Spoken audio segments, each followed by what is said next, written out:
Alright, let's get the show on the road. Mount this motor. So, I took about 10 minutes to figure out where to put these flywheels. I got them close. They're movable, which is the way they should be, but I got to get this thing secured in here. I checked it to see if it'd be level, and I found out I put this little piece of styrene in here, and I use goop. If I make a mistake, I can peel it up. Got some goop on the bottom here. And what I want are my little dog bones here. I want them to fit in here. They cannot be too loose. They cannot be too tight. And with my goop here, this goop will set up. Like in an hour, I could test this. But the important thing is, right here is a little shelf, little thing. That's where the shell comes down. I do not want these flywheels to hit the inside of the shell. That's what gives you a grinding sound. So I need to set this in here carefully. The goop will absorb vibration. That's why I use it for all my motor mounts. It's that easy. It's that easy. Now, later on when this sets up better, I can check. I want to make sure everybody's lined up. Make sure everybody's, straight in line this way. Okay. This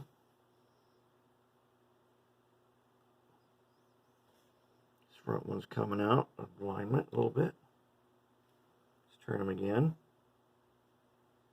Looks good. Back one looks good. I'm just going to leave my thumb right there. Okay. Now, if I look straight down on this, am I inside the shelf here? And I am.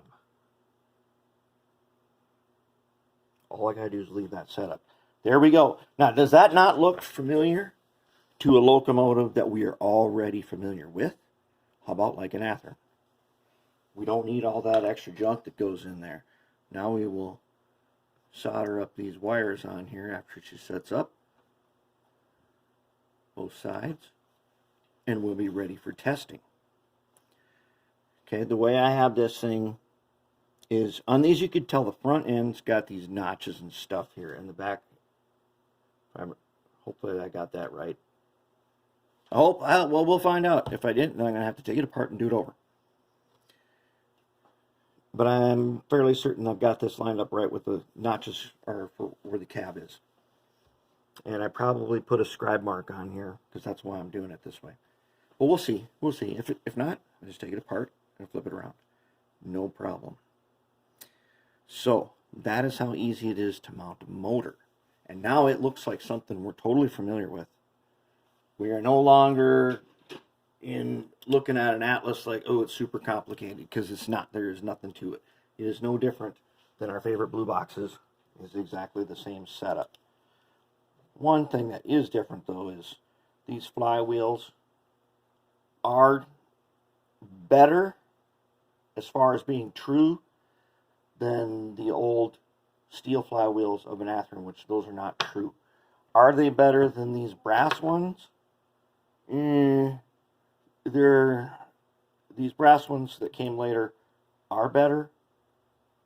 None of them are as good as the old time wells, but in general, like I said before, I don't really like flywheels at all. But in this case, I would have had to make a very long U-joint here, which I have a bunch of them that I made for that brass RSD15, so we can do that. But I thought, you know what, I don't want to put a bunch of time and effort into this because the project's pretty much done. So let's just recycle the flywheels. If they become troublesome, if this turns out to be a nice runner and we go DCC with it, probably will, and they turn out to be trouble, to just come out and just get rid of them. Otherwise, look how far we've come. We are ready to roll. When this sets up, we're going to attach some wires and test it.